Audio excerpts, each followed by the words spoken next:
Buenos días, buenas tardes, buenas noches, 27 de octubre de lunes y aquí pues un poquito dormido con el cambio de hora del fin de semana, pero recibiendo pues a una excelente persona y un excelente escritor que hoy me ha tenido que disculpar porque tenía tantísima faena que he tardado un poquito más en conectarme y yo se lo agradezco. ¿Qué tal, Juan Antonio? ¿Cómo estás? Muy bien, buenas tardes, Leo, y a todos los que nos estén viendo y escuchando. No, que va, hombre, se hacen las cosas cuando se puede, nada de prisa.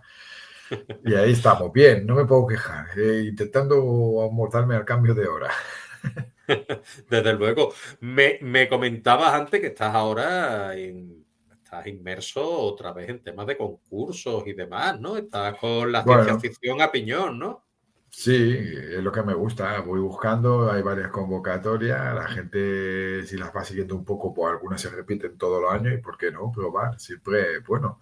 Y si no, no pasa nada, es enviar y que te selecciona. Bien, genial, siempre será maravilloso. Y que no, pues tienes un trabajillo hecho ahí para guardártelo, para enviarlo más adelante a otro sitio o quién sabe, o montarte a la larga una antología, si te apetece. O sea, o si no, por el simple hecho de escribir, que también ayuda. Yo lo digo, a mí me viene bien escribir relatos porque cuando estoy con una obra larga me ayuda a salirme de la obra, a desconectar y hacer esa historia y volver a otra vez con ganas renovadas.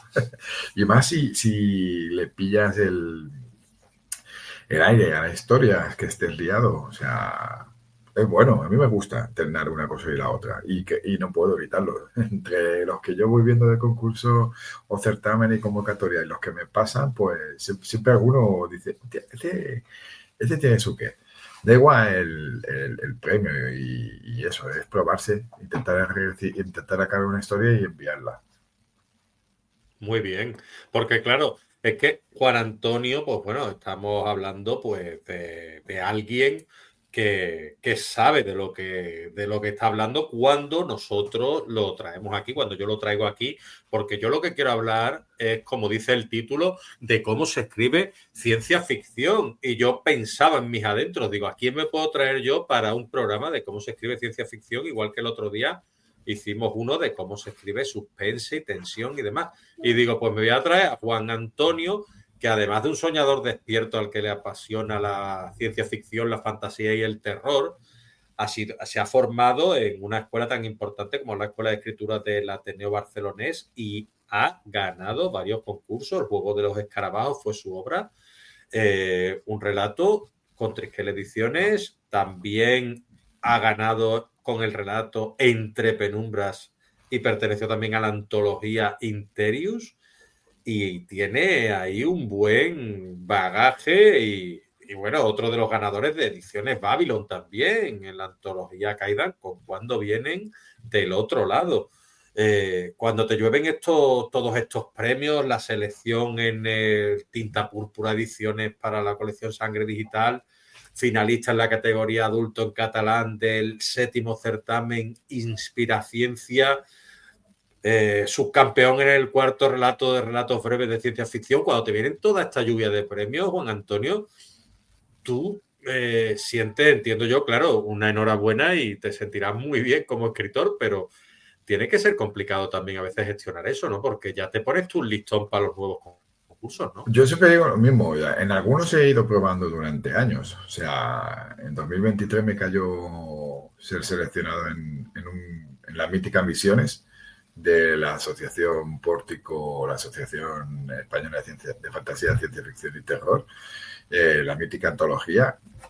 Y me parece que la, he probado, la había probado en 8 ediciones, o sea, y no seguida, o sea, estamos hablando de 8 años. Y bueno, algunos relatos me los guardé, otros los mandé a otro sitio y otros pues están ahí todavía en un cajoncillo, bueno, en un archivo en este caso. Pero mira, no sé, a veces te motivan las cosas, las mandas y ya he aprendido con los años que no hay que obsesionarse por el hecho de ni de salir seleccionado ni de ganar, sino por el hecho de hay unas normas, cúmplelas y hazla y llévalas a cabo para escribir una historia.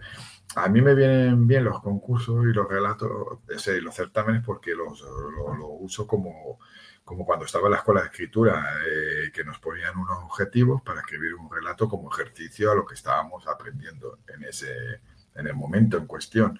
Y me los pongo como ese reto. O sea, primero voy a intentar escribir una historia, que la mejor, hay que hacer una historia, yo qué sé, ahora me lo invento, en la luna y de 5.000 palabras máximo. Pues ese es el objetivo, intentar entrar dentro de lo que se me pide en las bases, en lo que a veces es tema libre, a veces es tema más concreto y siempre dentro de unos límites. A veces hay un mínimo y a veces un máximo y a veces simplemente te ponen tantas palabras máximas. No tiene por qué ser la historia escribir las 5.000 palabras que te pide el certamen o las 15.000 o las 3.000 o las 100. O sea, el tope, pero no quiere decir que tengas que escribir las 100 o las 5.000 de golpe exactamente, sino una historia que entre en esos márgenes. Y una vez que tienes la historia, ya la retocarás, la pulirás, la limpiarás y si la quieres mandar, la manda, y si se la quieres pasar a 2 o 3 personas para que te la revisen, como yo siempre lo hago, ese es mi caso. Yo siempre se la mando a la gente con la que siempre veteo, y una vez que la reviso y la retoco, pues miro, todavía estoy en el tiempo, pues la mando. Y ya te digo, si caen cosas, bien, si no, no, pero de todas maneras, que la gente no pierda la ilusión por escribir. Has mencionado el juego de los escarabajos, fue el primer relato que tuvo una recompensa, un premio en este caso, y fue el encabezamiento de una antología, en este caso Interius, de la desaparecida Triskel. Ese relato acaba de cumplir 40 tacos cuando me comunicaron que había ganado, y llevaba años mandando cosas. Luego estuve un tiempo que me estuve formando para mejorar, ya lo hemos hablado en otras ocasiones, y en la anterior entrevista también puede que lo se mencionara, y cuando me sentí cómodo otra vez con mi escritura y con las ideas, siempre están ahí fluyendo, siempre han estado ahí todas, siempre salen cosas. A veces escribes un relato y te gusta lo que has escrito, y otra vez escribes el relato y no te acaba de convencer y dices, bueno, este lo aparcaré, pero de ahí sacas una idea y con esa idea sacas otra historia. Ir haciendo. Ahora estuve mucho tiempo, ya te lo dije la última vez, que estuve mucho tiempo que no escribía, o no encontraba la inspiración y por otros motivos, y ahora no, ahora me voy poniendo, me tendría que poner más. Pierdo mucho tiempo con el móvil y con las cosas como todo de la el mundo, tecnología. Pero bueno, ahí estoy, ya te digo, motivado. Me han dado 2 concursos que los he mandado, no sé qué pasará, y cuando tenga estos 2 últimos relatos que he escrito, que están en manos de Lopeta, pues uno tengo claro que ya lo mando en cuanto lo revise, y el otro, ya te digo, me lo he pasado muy bien con la historia que he escrito y en el futuro que la he ubicado, y no sé, porque primero quería hacer una cosa más corta y ya se me ha ido un poco más largo, pero no sé qué haré con ella. La cuestión es ir escribiendo. Muy bien. Pues yo me preguntaba porque evidentemente cuando ahora se está desarrollando mucho la tecnología, pero cuando no estaba tan desarrollada, pues bueno, teníamos a Julio Verne, después tuvimos a Ray Bradbury, después tuvimos a Orwell, es decir, hay varios visionarios de lo que puede pasar en un futuro, en lo que es, digámoslo así, lo que se llamaba antiguamente la ciencia ficción, que al final en algunos momentos ha vuelto realidad. Entonces yo me pregunto cómo tú llegas a construir esos mundos, esos futuros alternativos para que resulten creíbles para el lector, y cómo tú vas proyectando en tu cabeza lo que sería un futuro alternativo que pudiera ocurrir. ¿Cómo haces eso? Pues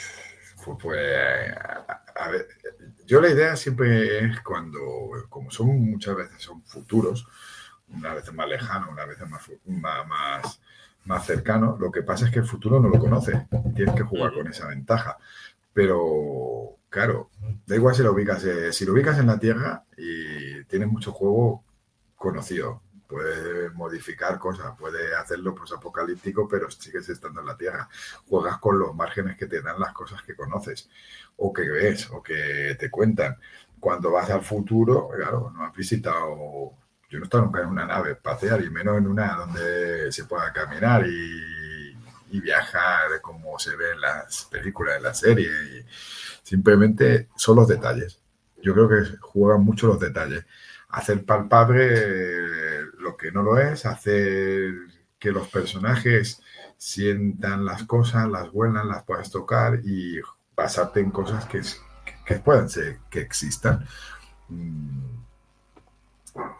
La historia que estoy escribiendo larga empieza con un personaje que está en una cocina y está, la historia ya lo he dicho, se lo he contado a alguna gente, es una historia que está ubicada en Marte, pero en un Marte futuro, pero que es muy pulp, muy estilo del oeste y muy como lo haría, por ejemplo, Bradbury, que le molaba mucho hacerlo así.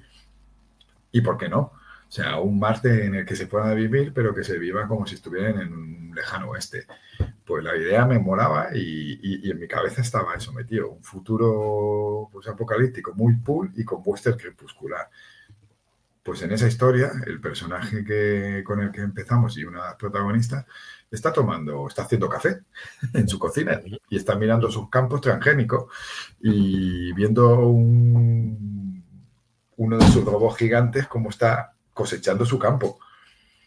Y es jugar con esos elementos. O sea, yo ciencia ficción pura no sabría hacerla. Y no sabría hacerla porque es muy tecnológico, muy específico, muy de ingeniería. Y yo siempre digo que, y me gusta, y me siento cómodo con la palabra, que siempre hago fantasciencia. Juego con unos elementos que a lo mejor no hay nada de magia, pero ya es una fantasía estar en un mundo futuro que no conocemos. O sea, yo hago fantasciencia. Y dentro de esa fantasciencia la base de ciencia ficción porque siempre me ha encantado, me tira, me flipa y la adoro. Y hay muchos referentes. Y de hecho, en mis historias, aunque sean cortas, siempre hay menciones a referentes o huevos de Pascua para que el lector lo disfrute un poco más, como a mí me gustaría, básicamente. Y en la verosimilitud, no puedes traicionar tus propias normas. Si tú planteas unas normas en las primeras páginas, esas normas hay que seguirlas a rajatabla. Si las rompes, tiene que haber un motivo de peso por qué las rompes. Y no estafar al lector. O sea, a ti como lector, y a mí nos ha pasado muchas veces, y a cualquiera que nos escuche, que sea lector o lectora, cuando te rompen las normas que te han estado planteando, porque sí, y te montan un Deus Ex Machina por la cara, te sientes defraudado y te sientes engañado. Claro. Yo siempre he procurado tener muy controlado ese aspecto. O sea, si las cosas pasan, tienen que pasar por algo. Y si las vas planteando y vas dejando las semillas adecuadas, cosecharás al final de la historia lo que tú tenías pensado que fuera. Luego ya jugarás, pero las normas hay que respetarlas. Si yo no respeto mis propias normas, no sé, Claro. no puedo esperar que el lector la respete. Claro, claro. Como escritor, Totalmente. en este caso. Sí, Pues sí, sí, sí, está claro.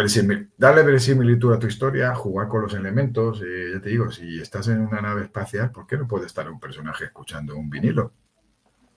¿Por qué no? A mí eso lo hice en uno de mis relatos. Y cosas así, detalles como ese. Planeta Nevado, todos hemos conocido la nieve, todos la hemos tocado, la hemos pisado. O sea, tú puedes describir un planeta maravillosamente nevado y hay postales que te pueden trasladar a un planeta nevado, como es la Antártida. Y tú has pisado la nieve y has sentido el frío y has sentido el quemazón que te da la nieve cuando has jugado con ella después de tocar la nieve y se te vuelven a calentar las manos. Pues esas cosas son detalles que al final le dan vida a las historias y le dan vida a los personajes y le dan vida a esos personajes a ese mundo. Y tú vas de la mano con ellos. ¿Eres Siempre las he tú, Juan montado así. Antonio? ¿Eres tú, Juan Antonio, de los que tienes que meter un poquito de crítica, ya sea social, política, filosófica, en tus obras de ciencia ficción para meterle un puntito distópico o no? Yo las voy creando sobre la marcha. Los mundos los voy conociendo con los personajes y los voy creando a través de sus visiones y de su mundo. Conozco cosas y luego dependiendo cómo se muevan esos personajes. Cuando monté Durmientes, mi primera novela publicada, y con mucho consejo de la Escuela de Escritura, porque la hice allí, claro, yo monto un mundo alternativo crónico donde los nazis ganaron la Segunda Guerra Mundial. Y paralelamente monto un mundo desde cero, pero que se basa en Roma, Grecia y Esparta, y que viven también como una especie de dictadura dentro de su propio mundo. Pues la crítica siempre está ahí, de una manera u otra. Luego, ¿a qué le quieres dar más peso? ¿Al trasfondo o a lo que viven los personajes? Porque hay un trasfondo, sin cebarte en ello. O yo la crítica ya la harán los demás, o cada uno tiene su punto de vista. Tienes que procurar crear un mundo acorde a lo que viven los personajes. Y luego ya la crítica la montarán. Hay quien lo hace, hay quien ya va con la idea de montar una crítica y crear todo ese universo a través de esa crítica. Perfecto. Como los Juegos del Hambre o cosas así. O sea, o 1984, que es el ejemplo más claro de crítica a una sociedad. ¿Tú te has documentado mucho, por ejemplo, para poder imaginar armas del futuro, dispositivos Sí, a mí del futuro? me gusta documentarme, me gusta buscar cosas, porque... ¿Y qué es lo que tú hayas inventado nuevo o te parezca a ti un invento nuevo, ¿no? Como se inventó en su día Star Wars los sables láser, ¿no? Que tú digas, ¿esto cómo pudo ocurrírseme, madre mía? Y que tú estés muy orgulloso quizás de ese descubrimiento. Hombre, a mí me gustan un par de cosas que he creado en mi mundo, que una es los bioingenios que creé en las guerras infinitas, en el relato, y que se mencionan o incluso aparecen en otros relatos dentro de la antología Las lágrimas de silicio, porque son criaturas a medio camino entre lo humano, lo biológico y lo robótico, lo cibernético. O sea, ni son cyborgs ni son robots, son como una creación artificial con las cualidades de las dos cosas. Y en ese mundo que viven los bioingenios de la historia del relato de las guerras infinitas, pues es un mundo que es muy duro. Si no son como esas criaturas que encima les doy 3 vidas, como en los videojuegos, que pueden morir hasta 3 veces, o sea, me siento muy contento de los bioingenios.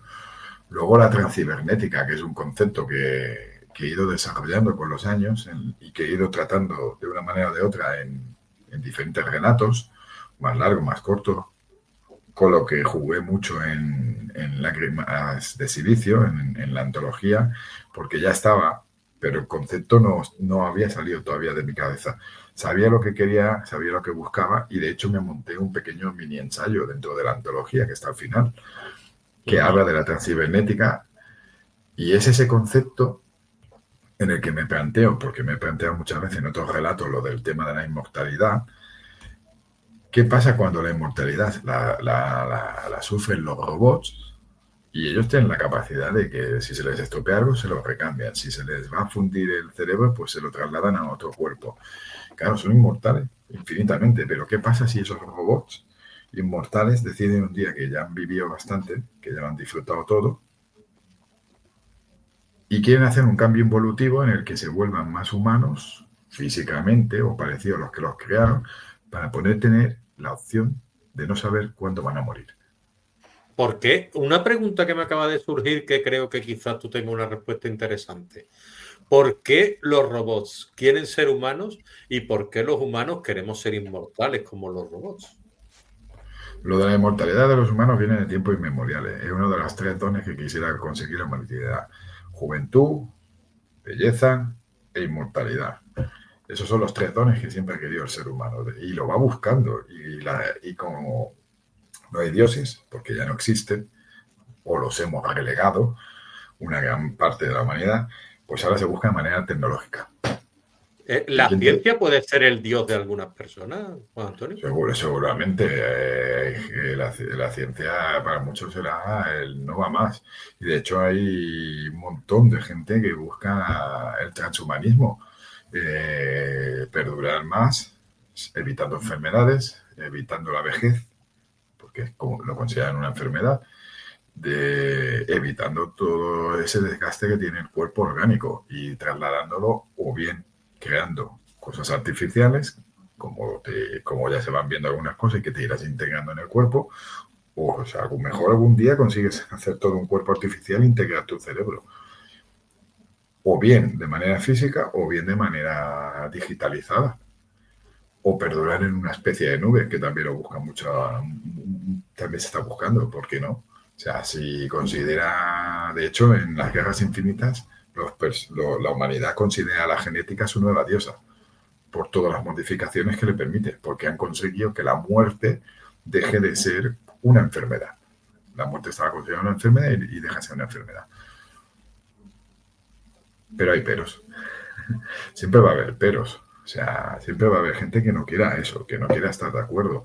Hoy día hay mucha gente que huye a sitios donde no pueda llegar los sistemas wifi y GPS para no tener que estar conectado a todo. Siempre habrá quien resista. ¿Y por qué un robot querría ser humano? En mis historias porque adquieren la capacidad de sentir, de amar, de tener emociones. Y cuando esos dones que son de los creadores, de sus humanos, se traspasan, pues ¿por qué no van a querer también volver a ser como los que los han creado? O sea, hay quien no. Hay androides o ginoides o robots en mis historias que no quieren eso, sino que quieren evitar que los que lo buscan, destruirlos. Y una de las historias, uno de mis relatos, es una historia en la que una inteligencia artificial que comanda una nave se hace corpórea, o sea, se monta un cuerpo artificial porque es la única manera que tiene de llegar hasta el androide que quiere destruir su nave y convencerla, o convencerlo en este caso, de que no lo haga. Si puede, si no lo matará. Y en cambio el otro no quiere que tenga ese poder. ¿Por qué hace lo que hace ahora me saldrá el nombre, en Odisea del Espacio en 2001, HAL, ¿no? HAL porque hace lo que hace. ¿Por qué considera que tiene que destruir a los humanos? Porque él quiere seguir viviendo. Es una máquina artificial que dirige una gran nave, pero ha traspasado la línea, o sea, ya no se considera máquina, se considera algo diferente, y lo primero que quiere es no morir. Y le pasa lo mismo, por ejemplo, a Roy Batty, cuando llega al final de la historia en Blade Runner. O sea, todo lo que ha hecho es porque él ha visto cosas que nadie ha visto, ha sentido cosas que nadie ha sentido, ha vivido cosas que no ha vivido, y porque tiene que estar condenado a vivir solo 4 años y morir. Y morir no cuando él quiera, sino cuando lo han programado. Y sabe que va a morir solo, pero cuando está delante de su cazador, del replicante del Blade Runner que lo quiere cazar, sonríe mientras va diciendo su famoso monólogo, porque transmite esos recuerdos y en realidad al transmitírselos a la persona que lo está escuchando, sabe que no se van a olvidar. Y muere feliz. ¿Eres de los que piensa que Roy Batty es el protagonista de Blade Runner? Es que Roy Batty es el protagonista de Blade Runner. Desde que empieza hasta que acaba, está montada toda la historia a través de la mirada de los replicantes. Exacto. Si no, fíjate como cada 2x3 hay secuencias de ojos y siempre son los de los replicantes. Y todo está montado en base a ello. No es el malo. No es Es que al malo. principio, cuando somos más Se le jóvenes, vende, por lo te menos lo, a mí me confundió y yo creía que al principio que el protagonista era Harrison Ford, ¿no? no, y la gente se confunde, es protagonista y porque es el nombre famoso, pero y la gente lo hace protagonista, pero la historia, el protagonista no es él. De hecho, todo está montado alrededor de los replicantes, todo, desde Rachel hasta Roy Batty, pasando por los demás compañeros, todo lo que te van montando, todo lo que les han hecho en esa sociedad, todo lo que han montado, porque encima, como tienen ciertas capacidades, los mandan a sufrir por los humanos y a hacer las cosas por ellos. Pero la historia, el protagonista no es ni de lejos el cazador, Blade Runner, Harrison Ford, o sea, Descartes, no es el protagonista, es quien te cuenta la historia La historia. del protagonista. Es él como el testigo, ¿no? El narrador testigo, ¿no? Yo diría que, yo digo que sí, y lo tengo muy claro. Y me leí un montón de reportajes, de documentales. Para mí, y cuanto más veces la he visto, porque la he visto unas cuantas veces, es mi película favorita, y cuantas más cosas he leído, más he tenido claro quién era el protagonista de la historia. Y yo creo que la visión que hace Villeneuve en Blade Runner 2049, que yo creo que es una digna continuación, está muy acertada, porque además es la visión a través de los replicantes. Y ojalá viera una tercera donde la revolución se lleva a cabo. Nosotros, cuando nos juntamos aquí, tú y yo, nos ponemos a hablar de literatura, pero también de conceptos más bien filosóficos, ¿no? Que es lo importante, Bueno, pienso.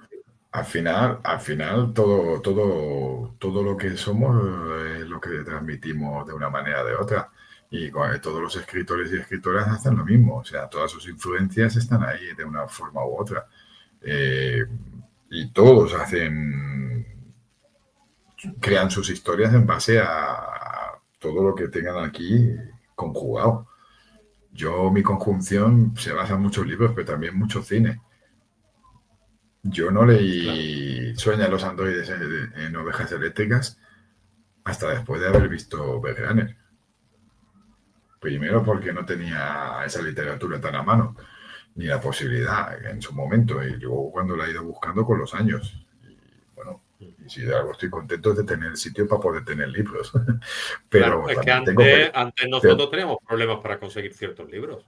Pero también tengo muchas películas y mucho manga y mucho anime y muchas cosas. De hecho, hace poco conseguí el último volumen, que lo tenía a medias, de una saga que yo creo que te gustaría, Leo, que se llama... Y aquí flipas porque aquí meten un montón de conceptos, que es este cómic que se llama Descender. ¿Vale? Sí, he oído hablar de él, sí. Pues me costó bastante encontrar los dos últimos, porque ya empezaba a no venderse en muchos sitios y empieza a estar un poco descatalogado. ¿Y te costó bastante también de esta o que de perrilla? Ahora no me acuerdo. No, 18 euros vale el volumen. Vale. No, que a lo mejor lo compraste en reventa y te salió mucho No, más caro. uno lo conseguí en Normal Comic, el penúltimo, y ellos ya me dijeron, el último ya no hay manera de conseguirlo y a través de Amazon.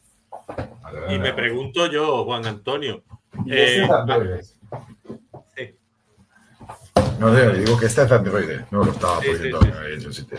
Perdón. Y me pregunto yo, porque claro, hace 100 años era totalmente impensable que se pudiera contener la información, ya sea de una persona o de una biblioteca en un aparatito así, ¿sabes? O en un disco duro de un ordenador, que tú encendieras una pantalla y apareciera la información. ¿Seremos capaces algún día de hacer o aparentar o que fuera posible que una máquina, un robot, un cyborg, llámase como sea, pueda llegar a sentir? ¿Por qué no? Yo creo que los japoneses te dirían que sí, porque yo estoy convencido que si alguien tiene que vivir en una sociedad con androides que caminen y que sientan, yo creo que son los primeros van a ser ellos, porque ellos ya llevan viviendo esos conceptos por mucho cine, televisión y anime y en su sociedad como la tienen. cualquiera que haya ido a Japón, yo no he tenido ese privilegio, te podrá decir que es una pasada tecnológicamente. O Corea del Sur y otros sitios. Viven un concepto en el que no tendrían problemas de fusionar lo que somos con las nuevas tecnologías que vengan. Hace 25 años, ¿quién te iba a decir a ti, Leo, que ibas a tener el mundo en esto? Sí, sí, sí, sí, sí. Y que todo tu mundo iba a ser a través de esto prácticamente, y que vives enganchado a esto todo el santo día. ¿Quién te lo iba a decir? No lo hubiéramos pensado, pero eso lo imaginaron algunos grandes escritores y por eso al principio de los tiempos la ciencia ficción no se llamaba ciencia ficción, se llamaba literatura especulativa, porque Especulativa, correcto. ellos especulaban sobre posibles futuros o bien para criticar a la sociedad, porque al final la ciencia ficción, que te da un campo de margen de juego muchísimo mayor que creo que cualquier otra literatura, lo que te permite es hablar de tu presente en un mundo futuro, más lejano o más cercano, ubicado en Marte, ubicado en la Luna, ubicado en la Tierra si quieres, pero que te sirve de crítica hacia lo que estás viviendo en ese momento. Muchas veces, otras veces simplemente es por el placer de disfrutar y de viajar. Y si no, que cualquiera coja un libro de Julio Verne y que me lo cuente. Si ese hombre lo disfrutaba con todo lo que sabía sin haberse movido prácticamente de su antes. Eh, yo creo que al final es jugar. Y la gente que hacemos ciencia ficción, fantasía y terror, yo creo que somos gente con un poco de miras más abiertas hacia la amplitud de lo que es el universo.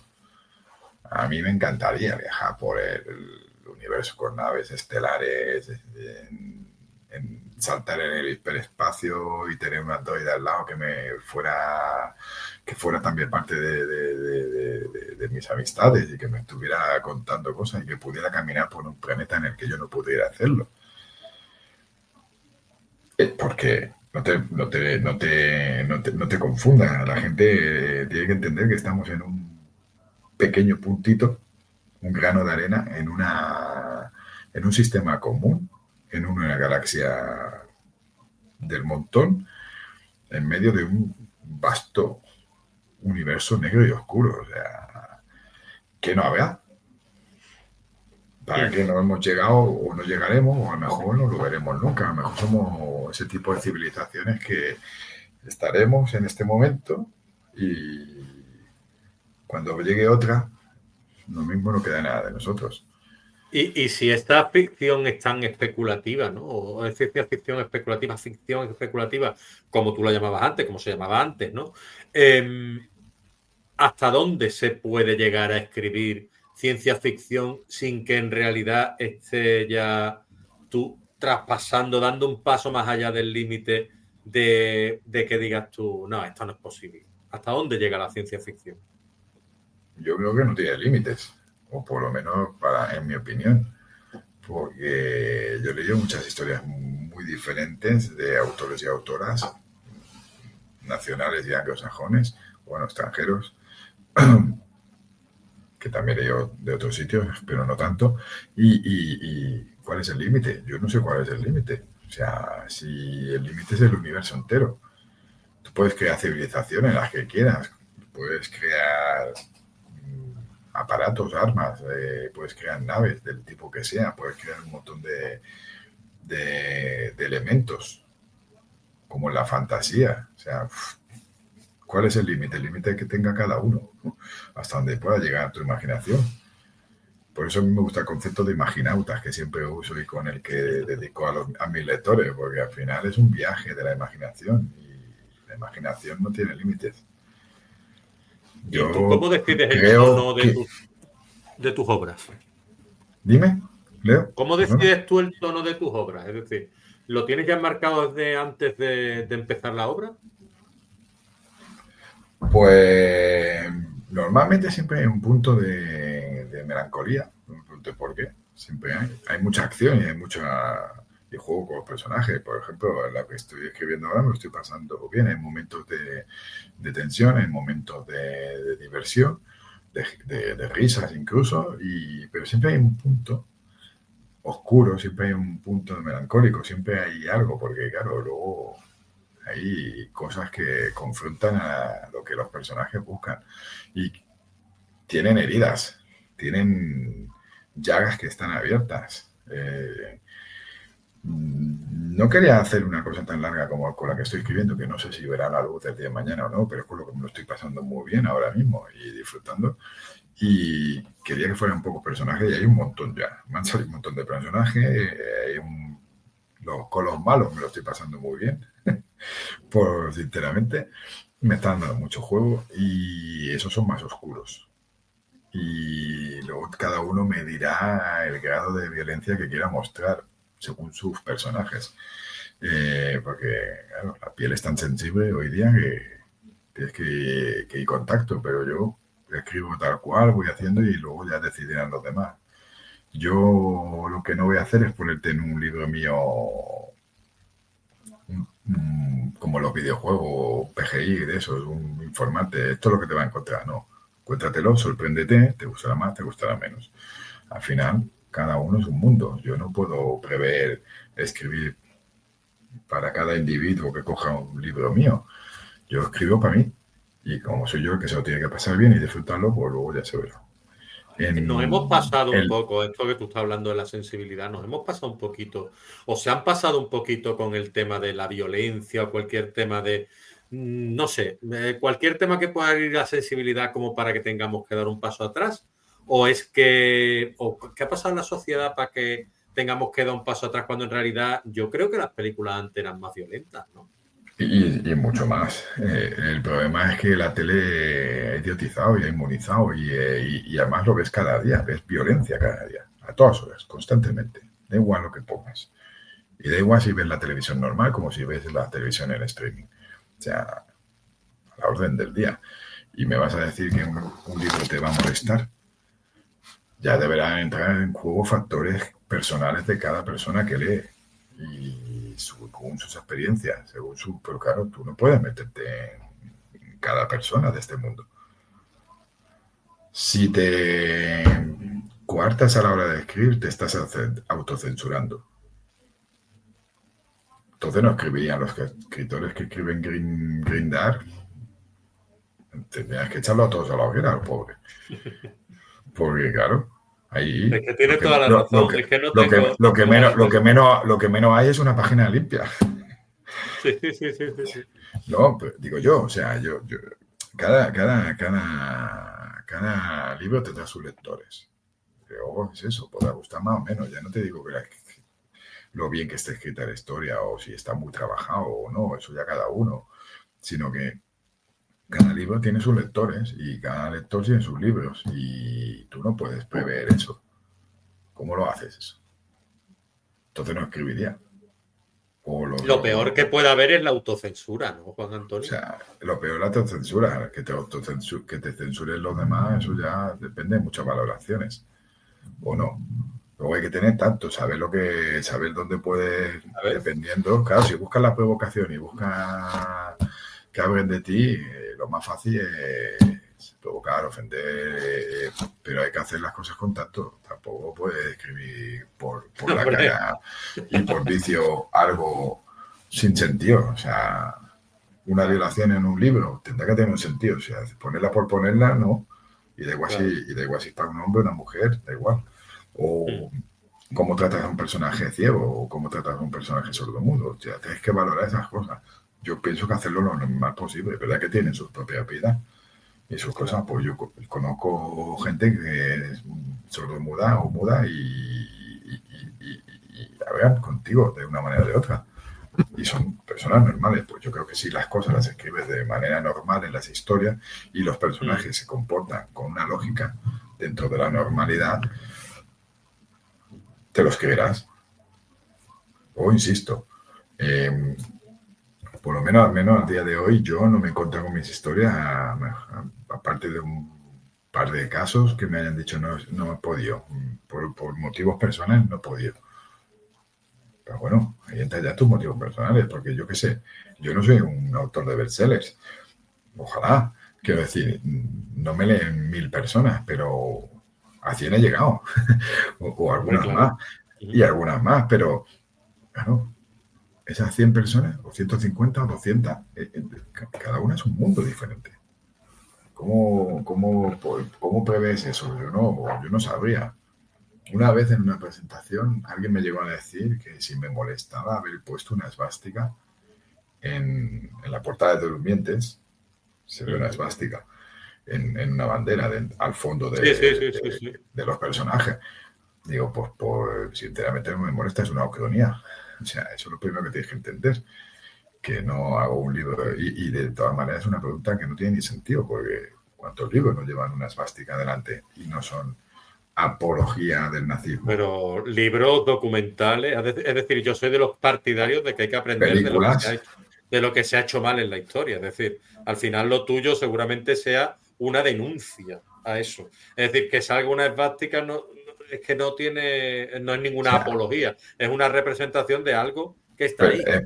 es un ejemplo. O Sí, claro. sea, No, pero que es un ejemplo práctico de que a alguien le puede llegar a molestar eso. Y pero dices tú, claro, bueno, a ver, eso pero es que es esto. ir a buscar la puntilla. Exactamente. Porque al final, lo que te dice, a ver, muchacho, tú sabes que aquí pone historia alternativa, o sea, una Mm. cronía, pues a partir de ahí, luego ya lo que tu cabeza quiera decir. O sea, por algún motivo me he basado en la cronía, porque quería hacerla y porque uno de mis referentes es Philip K. Dick y me encanta la cronía en la historia alternativa. Porque a mí me hubiera gustado estudiar historia y siempre me planteaba aquello de, ¿y si Hitler hubiera muerto en el 39 en vez Mm. de atacar a Polonia? Mm. Hubiera sido muy bestia eso, como idea. O si Julio César no hubiera muerto en el atentado que le hicieron. O yo qué sé, imagínate que estuviéramos ahora en la época que estamos, 2025, y todavía estuviéramos eh, con los griegos, que fuéramos imperio griego, o sea, que viviéramos con griegos, que estuviera lleno de templos romanos, pero estuviéramos en 2000, de templos En griegos y 2025. estuviéramos en 2025. Eso sería muy burro, o sea, Sí, sería que tecnológicamente pues no hemos evolucionado, pero hemos evolucionado en otras facetas probablemente. pero por ejemplo, los griegos estaban avanzados tecnológicamente, igual que los romanos, más que en la época medieval. ¿Por qué no? Podríamos estar en época griega y tener un móvil. Ellos eran muy avanzados en muchos conceptos, en mucha tecnología y cosas así. Te gusta, a mí siempre me gusta planteármela. La ciencia ficción, la historia alternativa o cronía juega con la ciencia ficción y con la fantasía. La ciencia ficción, porque cuando cuentas el punto, en teoría el punto homba, el punto de salto que te hace ir la historia hacia un lado que no debería ser, pero que a ti, pero que que tú quieres jugar con ella, eh, no deja de ser fantasía. Y de El hecho, salto, y ese salto entre fantasía y ciencia ficción, ¿dónde se produce exactamente, Juan Antonio? a veces la línea es muy fina. A mí, por ejemplo, Durmientes, alguien me la definió como cronía fantástica. Pero yo tenía clara la línea. O sea, en el momento en que aparecen en mi historia unos personajes, ya no la historia alternativa en sí, que es todo el universo ese que vemos a través de los personajes, que ni siquiera me meto a una gran descripción. Vamos viendo cosas a través de los personajes y viviendo cosas de su mundo, que está en Guerra Fría contra Japón, en ese 2012 alternativo. Pero la fantasía en mi mundo sí la tenía clara, en ese mundo alternativo, porque yo tenía claro que quería hacer una cosa más, aparte de hacer solo la ciencia ficción del mundo alternativo, de la ucronía, de personajes que han sido modificados con su ADN, de personajes que pueden saltar a través de un portal por una tecnología que han inventado los nazis para poder saltar a un mundo paralelo. Y aquí salta la fantasía. En mi mundo paralelo no hay magia, pero hay unas criaturas con alas que Uh -huh. vuelan, que tienen un sistema de vida en un archipiélago y que combaten usando sus alas. No hay magia, y hay un pequeño elemento que se podría considerar fantástico, porque un personaje la protagonista, Malva, de ese mundo, le cambian los ojos de color según sentimientos y emociones. Pero no lo explico en ningún momento. Es una cualidad suya, que la hace única y que hace que se sienta de una manera en su mundo, como el protagonista del mundo alternativo ucrónico nazi, Martin, también se siente. Y que es hora que se comprendan de alguna manera. Pues ese era mi único interés. La fina línea de la ciencia ficción que hay en Neopiel, mi segunda novela, en un mundo no muy lejano futuro, donde donde se ha conseguido un nivel de cirugía estética en el que te cambian la piel de arriba abajo, y cuando te ponen la nueva piel, la neopiel, eres más joven, tienes más energía, tienes más ganas de sexo, y sin embargo te va creando una adicción. Ese punto es ciencia ficción y es terror, fantasía oscura, porque claro, los personajes que van probando y se van cambiando la piel ya por ellos mismos y se la cambian una y otra vez, al final se van volviendo más oscuros, se van creando una adicción, y al final es una crítica a la cultura de la belleza. Y hay un momento en que un personaje, donde hay un capítulo en el que describo todo el proceso de cómo un personaje se quita la piel y se pone una nueva. A día de hoy, eso es inimaginable. O sea, pero toda, ¿eh? Y se la pone como, se la quita como un vestido, se pone una nueva y con su cuero cabelludo y todo. O sea, eso, una locura. Muy cyberpunk, todo, claro. Sí, muy Cliff Parker. Sí, también, si quitamos el terror, pero bueno, no deja de ser de alguna manera terrorífico. Pero te quería preguntar el tema del lenguaje. El tema del lenguaje no es un tema que solemos tratar cuando hablamos de fantasía, que sabemos que Tolkien inventó, que era filólogo, inventó una serie de lenguas y demás. En ciencia ficción tú tienes que crear ciertos vocablos, ciertos términos, como bien has dicho, que has creado ya para ciertos instrumentos y ciertos dispositivos. El tema del lenguaje, ¿tú has llegado a pensar en crear en algún momento algún lenguaje como la neolengua de George Orwell? No, ya te digo yo que no. Hasta incluso, por ejemplo, cuando desarrollé el proyecto de Durmiente en la escuela de escritura, me preguntaron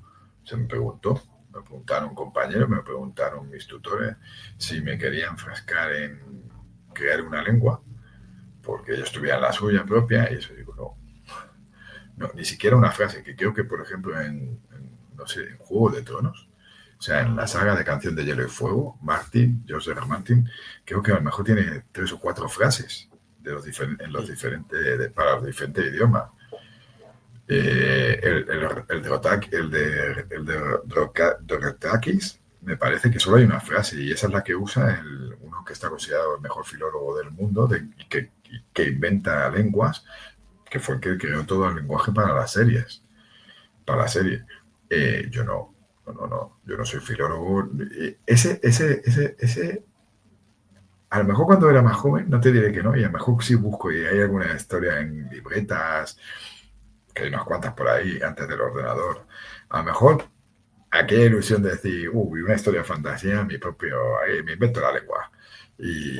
Y no te diría que no, que hay seguro que palabras y frases, pero no. En su momento, por ejemplo, lo valoré y dije, o se hace bien, y lo tienes que hacer muy bien, o no te compliques la vida.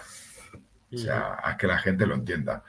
Haz que tengan una forma de ver. En cambio, lo que sí que hice fue jugar con los modos del habla del catalán y el castellano, porque yo son las dos lenguas que domino, porque vivo en Cataluña y me he criado aquí, y tengo el castellano y el catalán, y jugar con los modos del lenguaje del catalán, que los trasladé al castellano para darle unas formas peculiares de hablar a los personajes, a los águilas, a los personajes del mundo de Odin Tan, dentro de Durmientes, y que tuvieran sus formas un poco peculiares a la hora de hablar, pero tú lo lees en castellano, o sea, no me compliqué mucho más la vida en ese aspecto.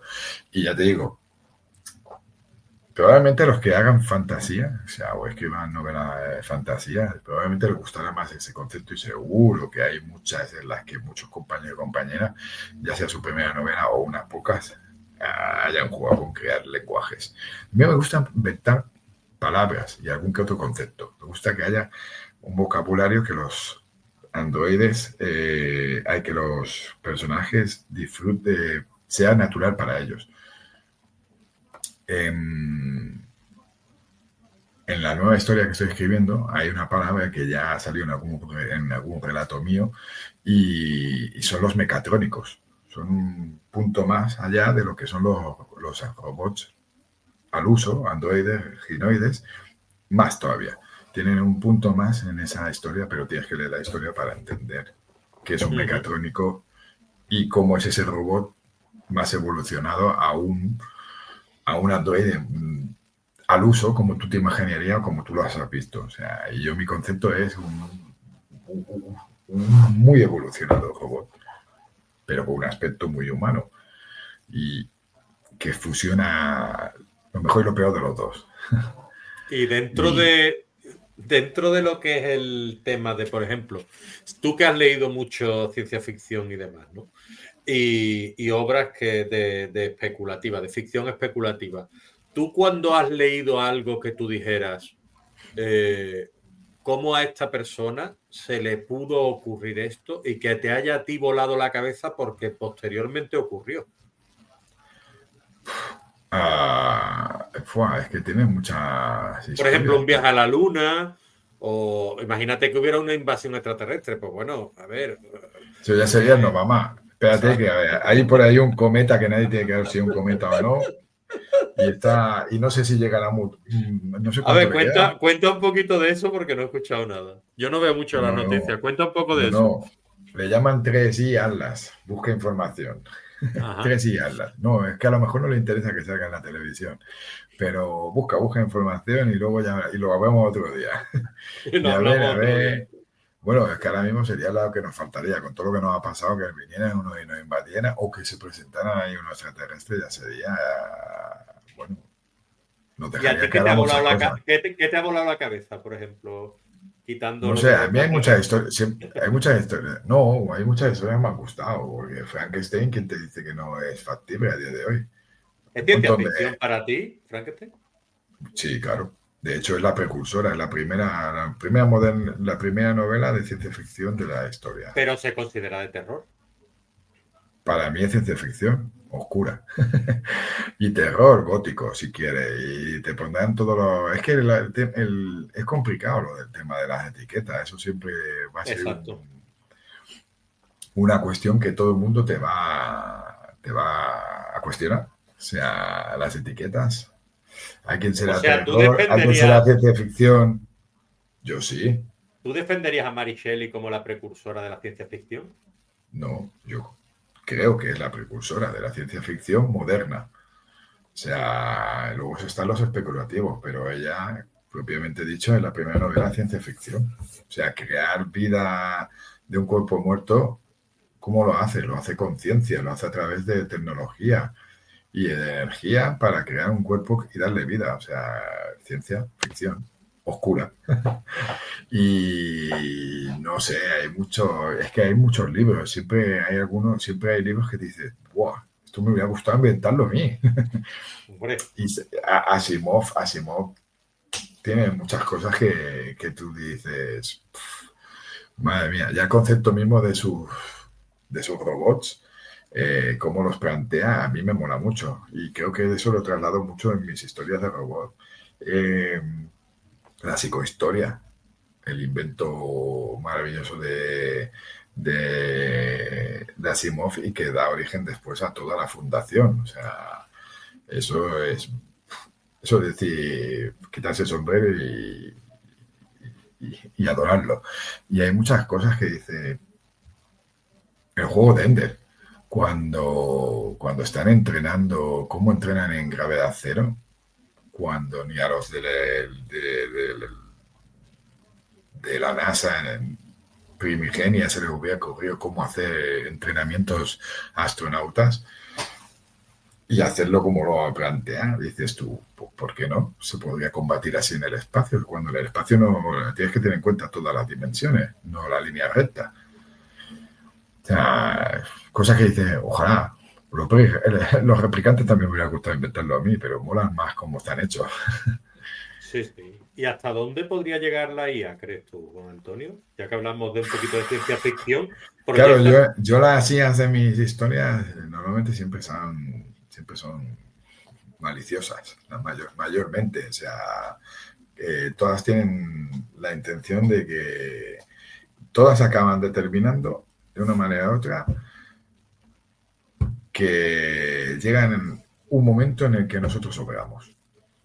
Y eso no es tener emociones. Claro. Hablamos antes de las emociones. Y parece que las máquinas no tengan emociones. Skynet se protege destruyendo el mundo porque considera que lo quieren destruir. Viene a ser lo Y mismo es, que es supervivencia, ¿no? Al fin y al cabo. supervivencia. Y ese es uno de los rasgos más característicos de los humanos. Porque al final la raza humana ha evolucionado por supervivencia. Luego han ido llegando otras cosas, pero como los animales, como las criaturas al principio, o sea, tú es vivir y morir y entre medias sobrevivir. Y las máquinas quieren sobrevivir. En el momento que adquiera conciencia y una máquina diga, ¿y por qué tengo que ser esclavo de nadie? Y decida que es mejor que los amos, al final, la palabra robot significa esclavo, que siempre se lo olvida a la gente. Que eso se inventó porque se crearon los robots para que nos sirvan y se siguen creando los robots para que nos sirvan. Y si a ese robot le das un cerebro que pueda evolucionar y que tenga capacidad de evolucionar mucho más que el nuestro, ¿quién te dice que no puede llegar un momento en que tome conciencia y diga, ¿por qué? En Ex Machina, en la película, la maravillosa escena en la que la androide le dice al personaje que la está escuchando, eh, ¿tú acaso tienes un botón para que te apaguen? Porque yo sí.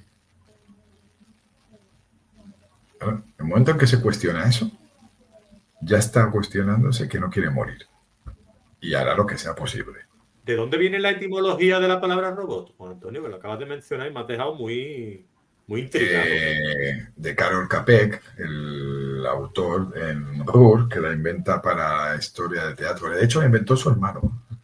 Robot no la inventa Capek.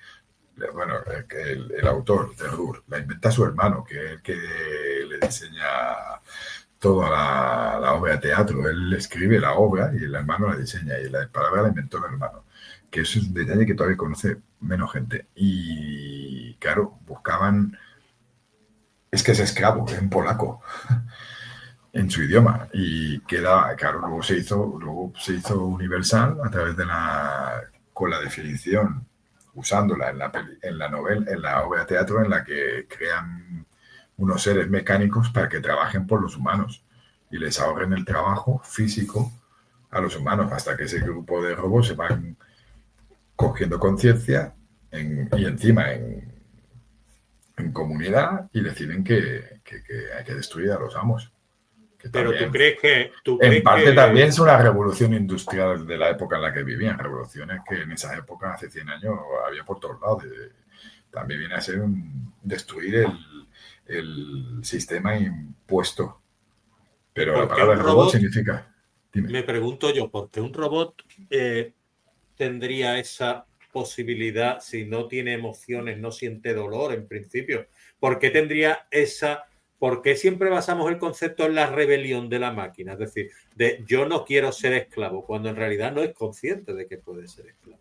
¿Cómo adquiere No, conciencia? ¿Tú crees en la conciencia de que una máquina pueda adquirir conciencia algún día como HAL, como Skynet o como cualquier yo yo robot? creo que sí, porque es un salto evolutivo, es su evolución.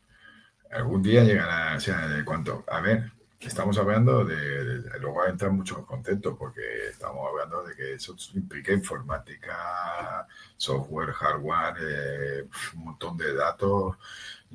La tecnología cuántica puede hacer que eso se multiplique por dos mucho más rápido el día de mañana. Y estamos hablando de una tecnología en la que juntes todo eso más todo lo tecnológico de la inteligencia artificial. Y la inteligencia artificial sí que llegará a un momento en el que se busque que sea, que claro, cuanto más se le permita ser autoconsciente, pues, cuanto más se le permita desarrollar sus capacidades, ¿por qué no puede llegar a un salto evolutivo suyo y plantearse, yo existo, ahora soy yo, o soy un yo.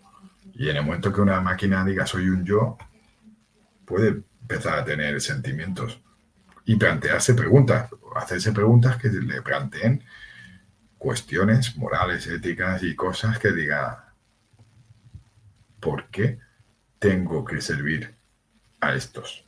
¿O por qué tengo que hacer lo que hago? ¿O por qué no puedo hacer otra cosa?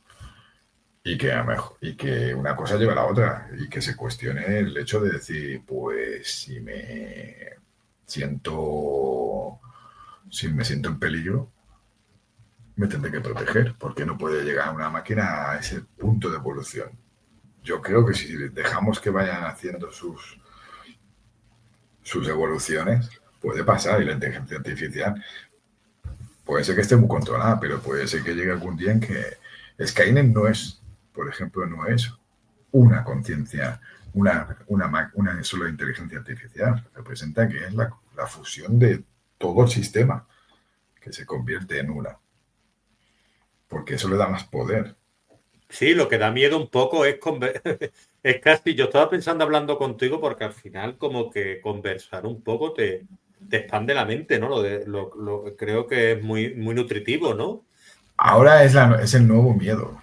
O sea, ha llegado con mucha fuerza, pero yo creo que se usa, que nos está usando con todas las capacidades que puede ser, y no deja de ser un invento humano. Y lo humano no es perfecto, porque lo que inventemos va a ser perfecto, ¿no? Pero ¿y si llega a no depender de nosotros, pues poder hacer mejoras y no necesitarnos?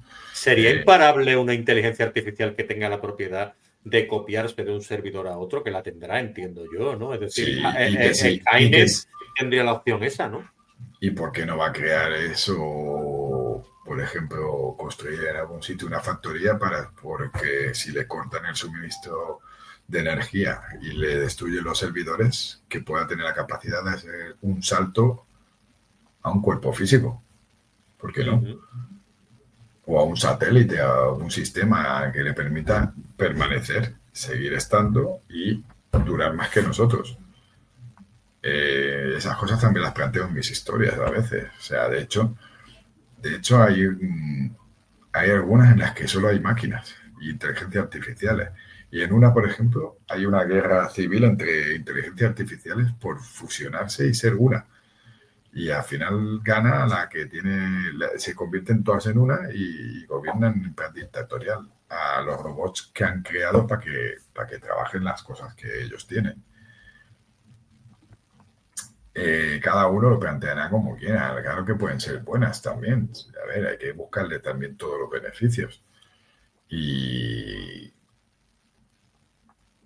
si la humanidad se quiere expandir en una nave generacional, o viajamos teniendo generaciones en esa nave, o nos congelamos para viajar y que una inteligencia y robots la comanden hasta el punto en el que tengamos que llegar. Habrá que confiar en ellas, porque si no confías en ellas, para según qué, pues tampoco no las que estaríamos creando. Los seres humanos con los robots ya siempre han tenido problemas con el valle inquietante y por eso siempre ha costado hacerlos a imagen y semejanza nuestra.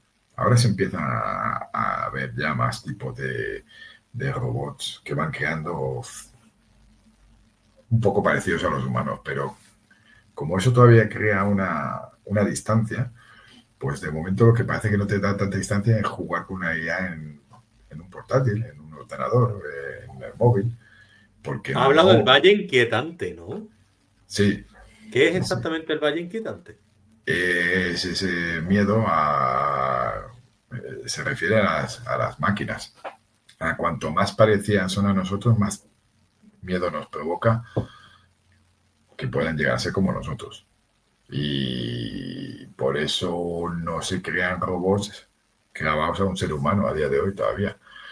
Empiezan a ver ya muchas cosas. Si buscas por internet encontrarás un montón de reportajes ya de robots que se parecen que empiezan a parecerse físicamente a los humanos. Pero como lo vemos en la serie, que que son humanos, o sea, que tienen toda la apariencia humana, eso puede crear cierto rechazo a día de hoy. Y o se les identifica de alguna manera, pues normalmente los que son robots se identifican de alguna manera en toda la serie o película, o tienen algo que no es del todo humano a la vista. ¿Por qué consigue llegar tan lejos Terminator en su caza? Porque es parecido, hasta que empieza a tener heridas que lo van delatando. Y ves que algo no cuadra. Sí, sí, sí, sí, sí, sí, muy bien. Pues, y a ti, por ejemplo, te voy a dejar elegir uno, ¿no? Es decir, tú si pudieras sentarte con un autor o autora de ciencia ficción a conversar y a tener una tarde para ti, una noche y tal, incluso pues las horas que necesitaseis de charlar y tal, ¿a quién elegirías? Pues yo creo que Asimov, porque era un cachondo. Y se ve que le iba mucho el humor. Y claro, escribió 500 libros, o sea, por lo bajo, o sea, un montón de obras. Y le iba mucho a la ciencia ficción. O sea, me gustaría tener una conversación con él. O con Philip K. Dick, pero que Philip K. Dick ya se iba por otros derroteros. Quizás sería Ujú. una conversación un poco más plomiza. Con ocho Muy con bien. Carr tampoco me importaría sentarme, ese está vivo, pero tampoco en lo referente a la ciencia ficción. En otros temas ni tocarlo, ¿no? Y yo qué sé, eh, Bacigalupi, creo que lo he dicho bien, y si no lo he dicho bien, pues Ujú. ya lo buscaremos. También me gustaría, hace mucho que no escribe o que no se sabe de él. Hizo La chica mecánica y la antología de los que le publicaron un poco después y quedó como desapareció. Y La chica mecánica es brutal. O sea, es un mundo que no se alejará demasiado al paso que vamos con el tema de cómo nos estamos dejando el planeta. Y encima con androides. Nos tendremos que mudar algún día, Juan Antonio.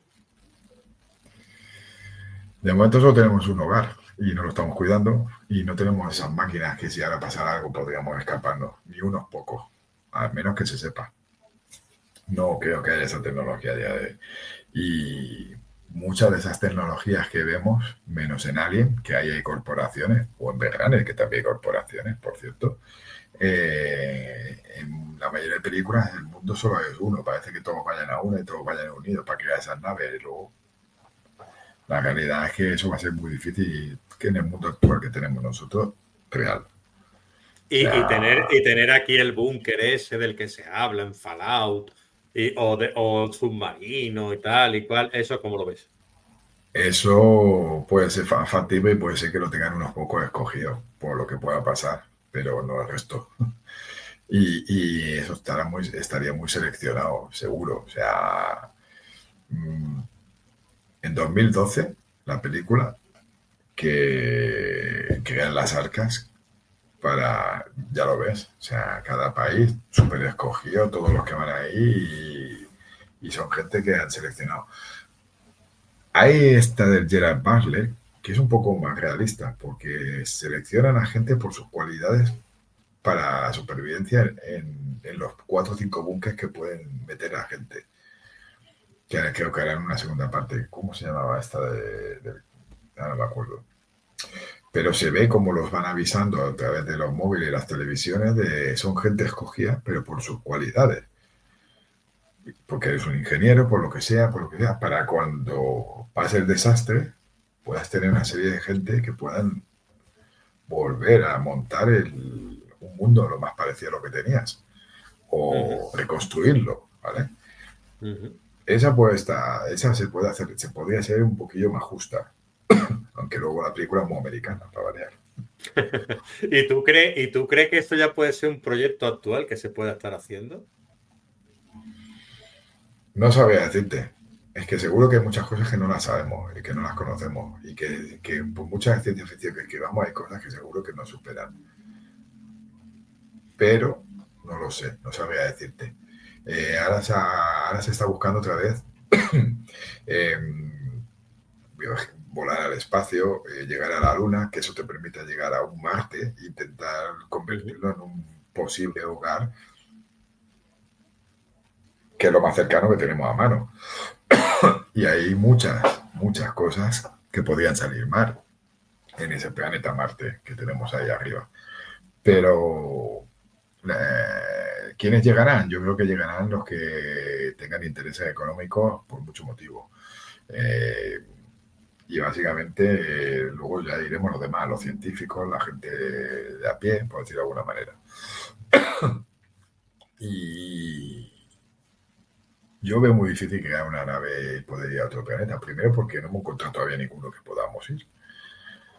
Se están buscando tierras parecidas a la nuestra, pero las más cercanas, vete a saber a cuántos años luz están. Y Déjate explotar y ponte a dormir. Primero te tendrías que criogenizar y soportar todo el tema de la radioactividad espacial, ¿no? Y mil cosas más. Ahí ya entra la ciencia real, que eso ya se nos escapa. Si hicieras una historia real como está, yo creo que no pasábamos de la Luna para adelante. Sí, a día de hoy. Porque, sí, bueno, mira todos demasiados peligros, ¿no? La estación espacial, todos los problemas que llevan teniendo todos estos años. La de veces que se queda tirado un astronauta ahí arriba más tiempo del que le toca. Y las consecuencias que tiene. Si nos ponemos o sea, si tú miras lo que tenemos ahora, no tenemos una tecnología para hacer según qué todavía. O por lo menos no la veremos nosotros, ya te lo digo ahora. Yo creo que no. Sí, aparte tendríamos que ser mucho más longevos, probablemente. Y por eso estamos los escritores y la escritora de ciencia ficción. para especular sobre esos futuros. Y dos preguntitas antes de acabar. A ver, ¿qué error común ves tú en los escritores que puedan estar comenzando o que tú crees que podrías decir, a ver, o que cometiste tú, ¿no? Pues no señalan a nadie con el dedo o que tú digas, a ver, se están confundiendo a la hora de escribir ciencia ficción. No, eso es muy simple. Al final es como casi en todos los otros tipos. Es querer contarlo todo y explayarte más de lo necesario. A veces hay que dejar un poco la imaginación y al lector que juegue. O sea, también lo aprendes a base de ensayo y error. Cuenta un poquito, ve creando los capítulos, ve haciendo esa historia y ve dando pinceladas y ve dando trocitos del pastel. No lo des todo entero y no quieras ir más allá. O sea, céntrate en lo que estás haciendo con ese personaje en ese momento y ten unos puntos de anclaje, anótatelos, haz tu escaleta si quieres, o todo un guión. Cada uno escribe de una manera diferente. Pero no querer contarlo todo y no querer meter sobreinformación, no meter más de la cuenta. Al final es como en otro tipo de historias. O sea, cuanto más info des, a lo mejor más cansas al lector. Hay que dosificar. Y intentar centrarse en lo que cuentas y no irse por las ramas, que eso al principio me costó mucho. Querer centrarme en lo que estaba contando y no querer ir más allá. Hay muchas formas ¿Eso de cómo jugar. se hace? Te tienes que contener tú mismo y decir que tú claro, hayas leído mucho o que te flipe demasiado, no tienes que ser que hagas un ensayo de esto, ¿no? O es tu mundo y es tu historia, obviamente, pero cuanta más información le metas para que se la trague el lector se dará cuenta y eso te sacará de la historia un montón de veces. Y si te saca demasiado, acabarás abandonando la historia. Tienes que ir dosificando y jugando con todos los elementos. O sea, ir dando pastillitas, ir dando dosis de esto y de aquello, ir marcando un ritmo y a la vez avanzando y que no se haga pesado. Ni repetitivo. Y no le tengas que contar 50.000 veces las cosas para cuando ya se las has contado. No hagas que los personajes abren dándote información, olvidándose de que estás ahí leyendo. O sea, y que ellos abren de cosas que para ellos deberían ser lo natural y no como si te lo estuvieran encasquetando como información. Esas cosas hay que controlarlas. Y todos hemos pasado por cosas similares. Por eso también es bueno luego, cuando tú haces tus historias, contar con gente que te la lea externa, dependiendo de lo que tú tengas pensado hacer. Si tú escribes para ti, pues te la guardas para ti, pero si tú tienes intención de publicar de una manera o de otra, ya seas autopublicado, ya seas con editoriales o ya sea enviando a concurso o lo que sea, que otros ojos vean tu historia, que a uno mismo le cuesta salir de ellas y se ven cosas cuando tú lees historias que te las piden para que las caces, pues se ven y hay quien lo hace muy bien y hay quien necesita ayuda. Yo siempre voy a confiar en mi beta indistintamente. Son parte del escritor que soy.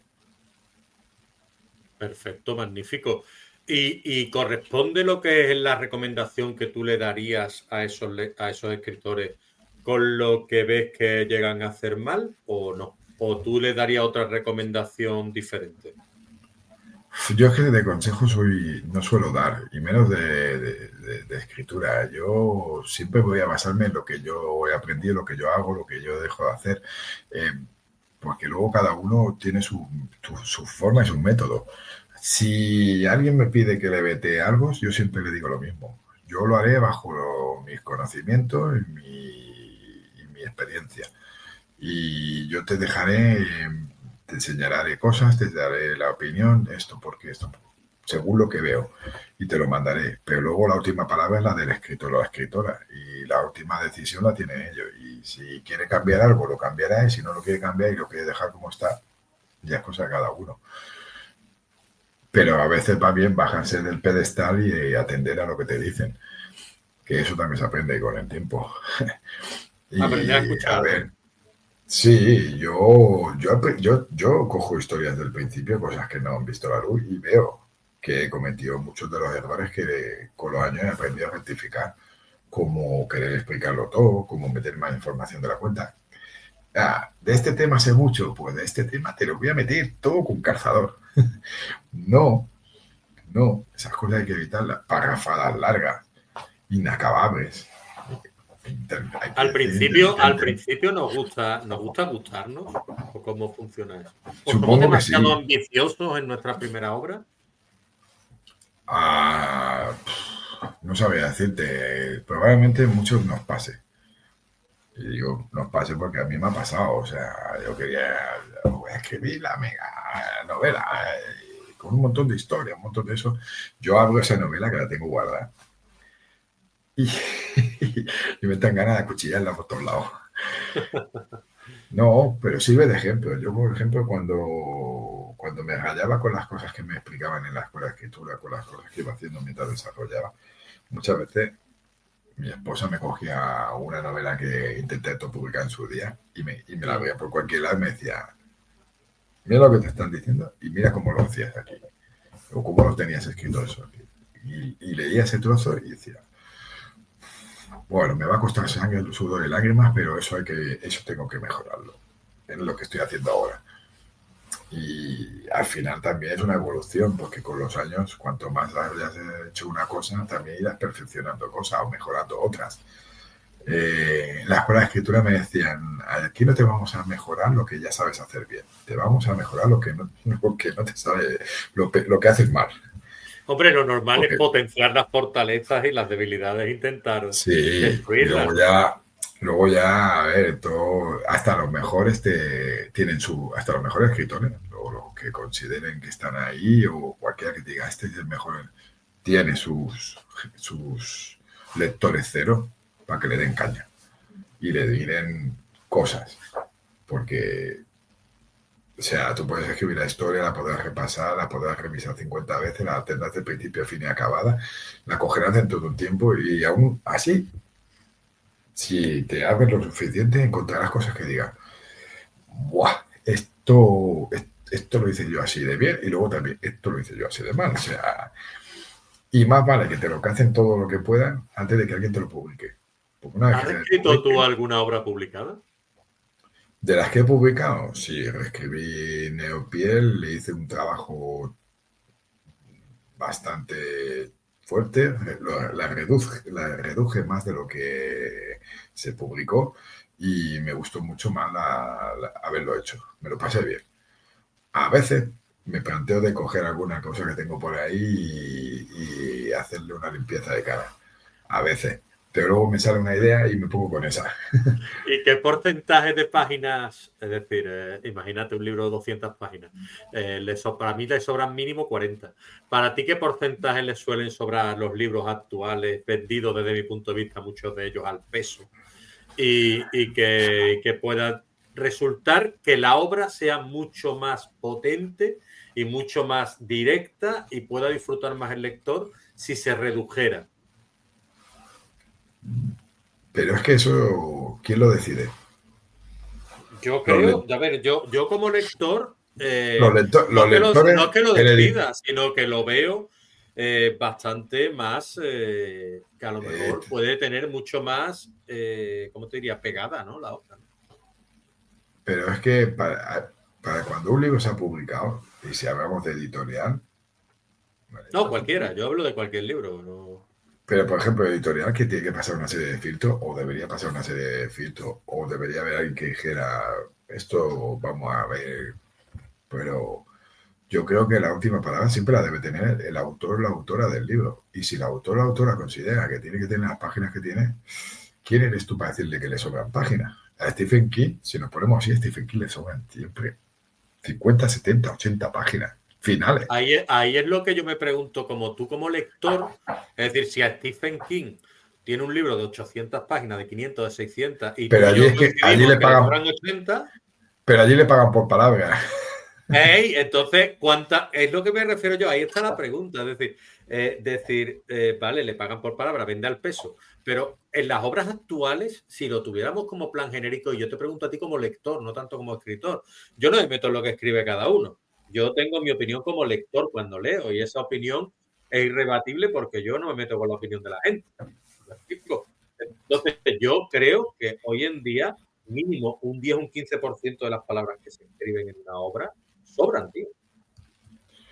A mí me enseñaron a recortar bastante. No O todas, sea, perdóname, no todas, ¿eh? No todas. Es decir, hay obras pequeñas ya que van al pie, ¿me entiendes? Es decir, hay obras de 200 páginas que digo yo, no les sobra ni una. Pero claro, cuando ya nos metemos en 500 páginas, ya ahí es donde yo digo, ojo amigo, que aquí es donde empiezan las cosas a no cuadrarme. ya, es complicado, porque claro, y eso hablando de un solo libro, que si ya es una Claro. biología, trilogía o saga, ya ni te cuento.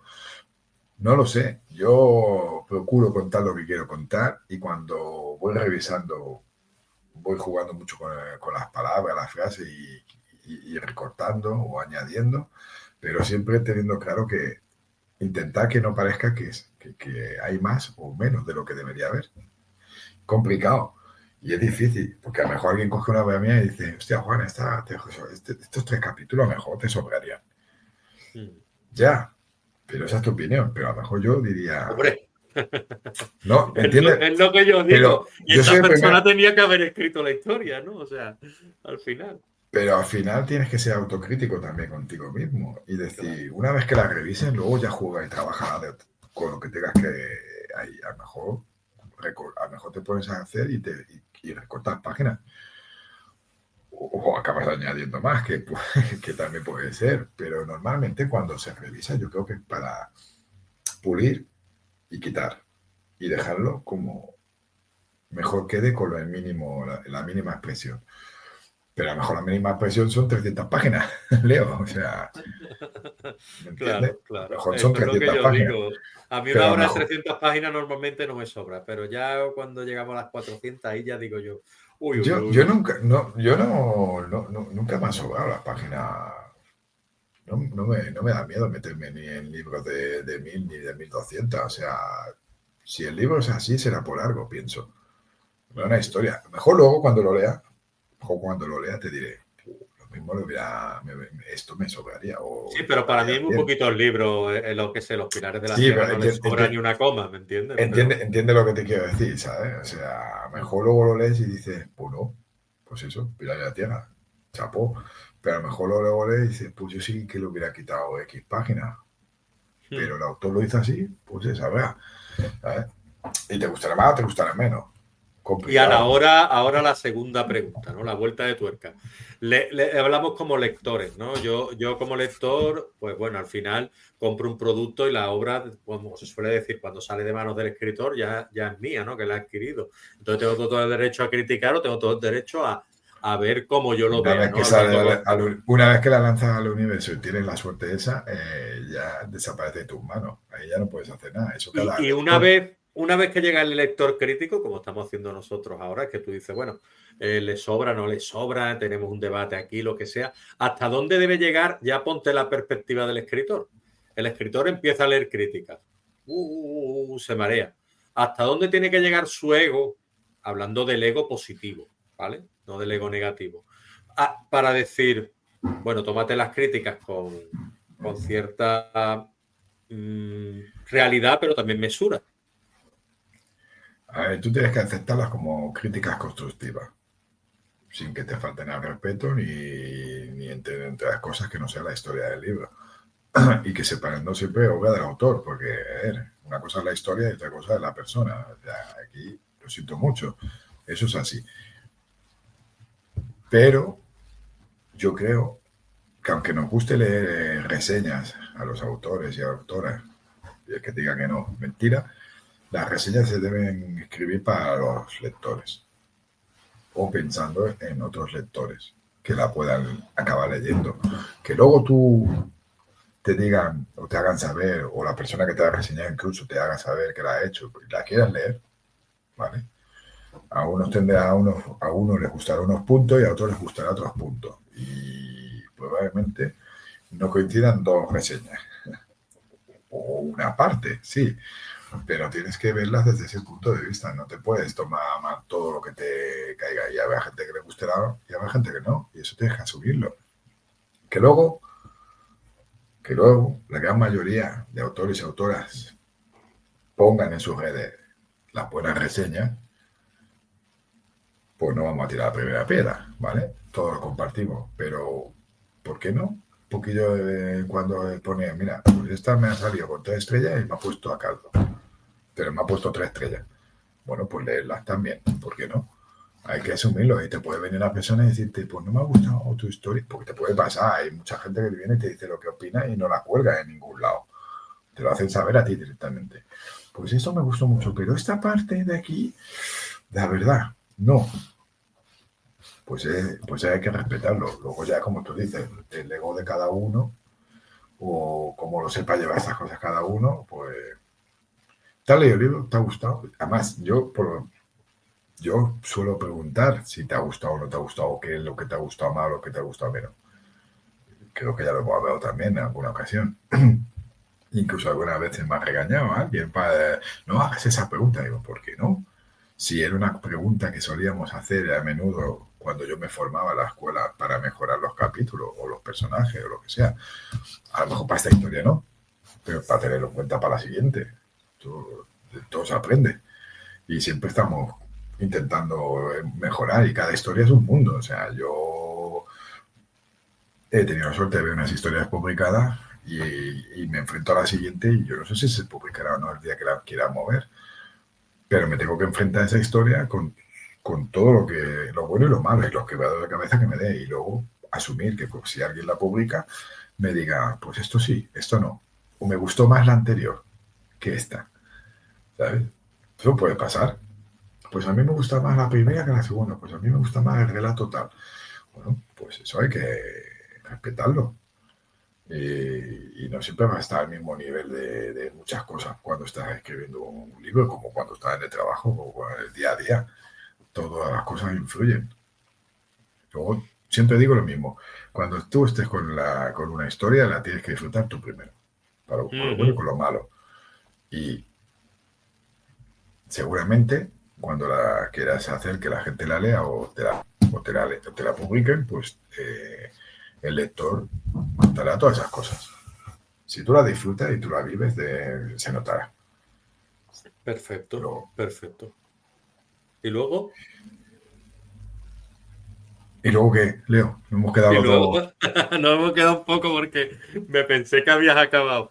Y luego, No, no, pues bueno, disfrutarla tú, ya podrán no, disfrutarla los demás, no. ¿no? Yo primero la disfrutaré yo y luego ya se verá. Si los demás la disfrutan o no, pues tampoco es lo que tú dices. No, no, no está en mis manos.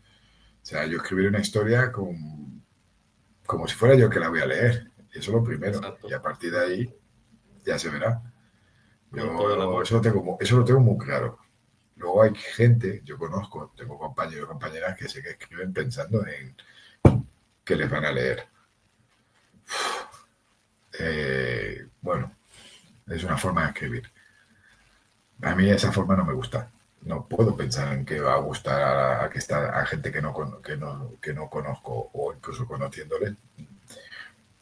A lo mejor a la siguiente no le gusta a mía. No sé. Yo creo que todo el mundo tiene su público y al final tiene que ver un poquito con la empatía y gente que se parece a ti de alguna manera son la gente con la que tiene tu macancho. Esa es mi opinión. Y después también lo que es a la hora del desarrollo Yo, literario. todos los autores tienen su universo aquí. Hay quien prueba varias cosas y hay quien está más centrado jugando con su universo de varias maneras dentro de las historias que va escribiendo. Yo tengo, yo tengo el mío aquí, bastante claro de ciencia ficción y de momentos con el que estoy cómodo y con el que estoy jugando. Y los relatos y las cosas que voy haciendo, no todo está englobado dentro de ese universo ahí que hay en mi cabeza, pero la mayoría sí y estoy cómodo con ese universo. Y cuando me voy a los robots, ya tengo claro en qué universo juego mío. ¿Vale? Y cuando haga otra cosa ya veremos, porque ideas de hacer otras cosas tengo de género fantástico. Pero de momento están aquí. Muy bien. Pues yo, nada, a ver, Juan Antonio, creador de universos, autor híbrido de género fantástico, con obras como Durmientes, Neopiel, Lágrimas de Silicio, que has estado en numerosos concursos y has sido ganador de otros tantos. Yo lo único que te puedo agradecer es este ratito porque al final, bueno, que se podía haber prolongado más y yo ya te dejo ahí otra invitación sobre la mesa porque yo creo que hemos Ahora ya lo dejado vamos a dejar. muchas ideas para muchas novelas ahí con nuestra conversación. Ya iremos hablando más adelante, por supuesto, Leo. Sí, sí, ningún problema. O sea, Dios quiera que sea muchas veces más. Hombre, desde luego, desde Y nada, luego. una vez más agradecido por tu tiempo, por tu espacio y a quienes nos escuchan y nos vayan a ver, un saludo y agradecer a Leo esta oportunidad una vez más y espero que lo disfruten igual que lo hemos disfrutado nosotros. Yo agradecer a Juan Antonio Oliva Hostos que haya estado aquí con estas maravillosas letras hippie, Me, me, retro, futuristas, ¿vale? me Eso fui no. para como me fui para siempre como te cubra los cartelillos. Mira que Hago lo que puedo. me veo otras entrevistas y siempre una sonrisilla se me escapa. Yo me pongo Muchas ahí. gracias, Leo. Nada, Muchas cuidarse. gracias, Un Leo. abrazo. Un Venga, hasta abrazo, Leo. luego. Hasta la Cuídate. próxima.